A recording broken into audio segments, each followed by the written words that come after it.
surveillance for zoonotic pathogens, and just have him, because it's germane to kind of all of these topics. Some of just the brief summary of that workshop from his opinions, and as kind of an opener for the questioning period. Terry, would you find a microphone? That's over there.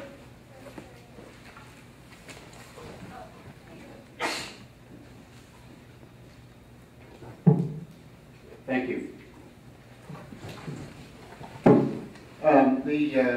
The study committee focused on zoonotic disease surveillance, and one of the key aspects of that was sustainability. And it was limited really to zoonotic infectious diseases. I won't say too much about the sustainability, but there were some recommendations made with regard to the possibilities for financing such a global system. And Tim actually, I think, referenced a portion of that in his talk.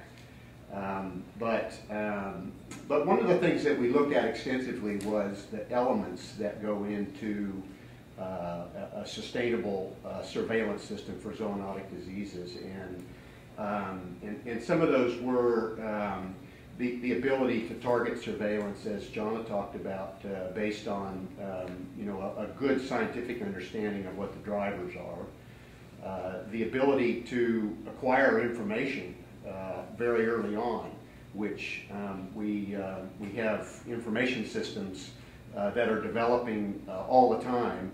But a portion of that is human capacity, and as Jonna said, ground truth, and having people, on the ground. And important to that, I think the committee emphasized the ability to create that human capacity through integrated training programs that are multidisciplinary, people working together, understanding the needs, the constraints, et cetera, of each sector. And then thirdly, to be able to disseminate that data widely, openly, and fourthly, laboratory infrastructure. So important to be able to get a rapid diagnosis.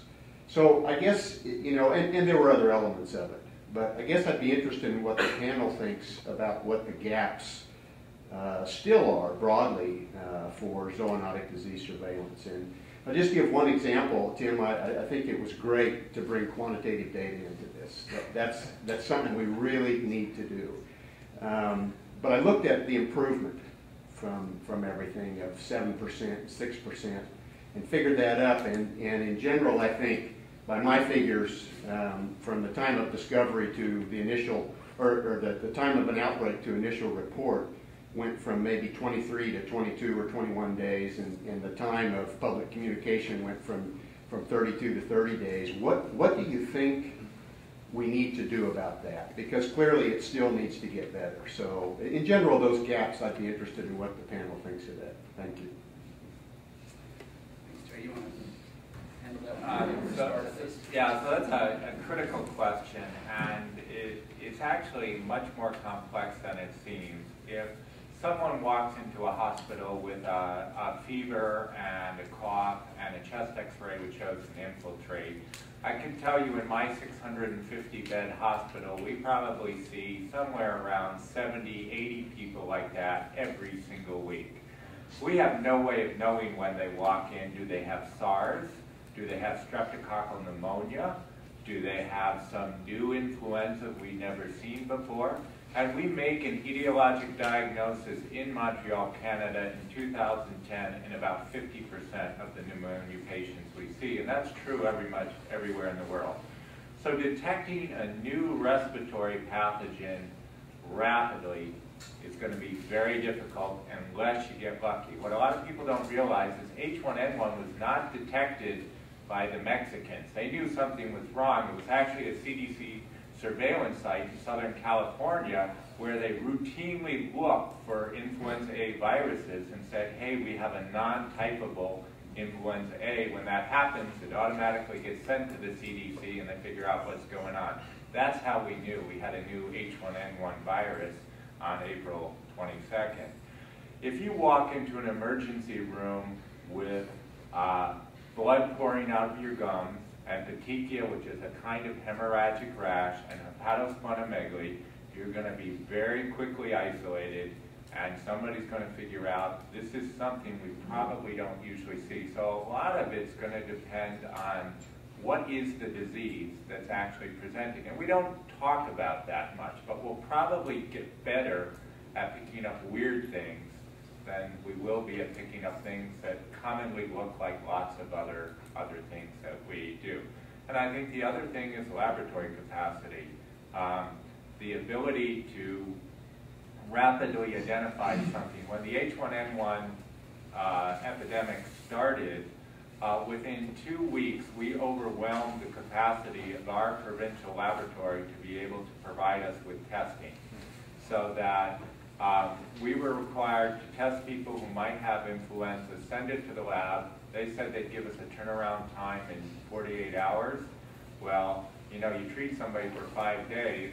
It turned out our turnaround times were up around 10, 12 days because they very quickly got overwhelmed. So I think laboratory capacity is another critical issue. Anybody else want to comment?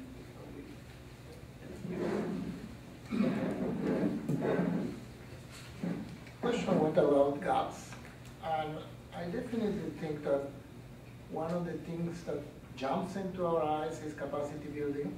And I'm not sure we are approaching capacity building the right way. We are training individuals, and we are assuming they will come back to the system and they will develop the structures from inside their system. And that doesn't necessarily happen, particularly in realities such politically variables like developing countries. And I do think that that needs to be also capacity buildings in terms of the structure and organizational capacity. Somebody, I think it was C.K. Manuel, wrote that the ethics of an international collaboration basically depend on horizontality. I do believe the chances of success also depend on horizontality. If you have a partner-like person collaborating with you, it will definitely fluid much more at a much faster rate than you have somebody that you train and send them to try to find this pathway in his country. Yeah, I agree with both of you exactly, and I think that in the places that we're looking, we don't have the capacity, and we have to fix the brain drain problem of capacity building. But I also think that we have a culture in both the veterinary and medical communities that we look for what's causing, even if it's something weird, until we can rule out the things we know are bad actors, and we stop looking often after that. So our experience in the project that I mentioned to you today was, for instance, in the Congo, we had a situation where hunters suddenly were dying of something, a hemorrhagic fever. It looked like it could be Ebola. It's an Ebola endemic area. We are getting out there and sampling the wildlife around these hunters, as well as trying to get folks out there from the ministries to sample. It was, for one, very hard to get them there because they aren't used to going from the city up into the bush in the forest and take samples from dead people of something that might kill them when they take the sample. So it was very difficult to get people to even go or to bring anything to sample. So when they would go to sample, the first time they went, they said, no, we're not going to bring any sampling stuff, we just want to see first. And then we'd come back in a week and take a sample. Well, the people are dead and their tissues are no longer useful. But what happened was when the samples that did get collected went to the lab, they said, not Ebola, end of story. We don't need to look anymore. And that could be the next hemorrhagic fever that could spread around the world. So because we're looking and because we have collaborations, we may find that one. But what about everywhere else in the world where there's really no culture to keep that going? Once we say, well, people seem to have stopped dying and it wasn't Ebola, so next problem. Let's stop worrying about that one. Okay, so we're not really in the preventive, proactive mode yet. Yeah, on our side, the outbreak on Rift Valley fever, which occurred in 2007, was not detected until when people started to die. But the early warning systems were there, that there's going to be El Nino in that year. There's going to be very high fly activity, so we should have been alert. So it points back to the surveillance system. The surveillance system is not very well equipped. The capacity in the surveillance system is not very good.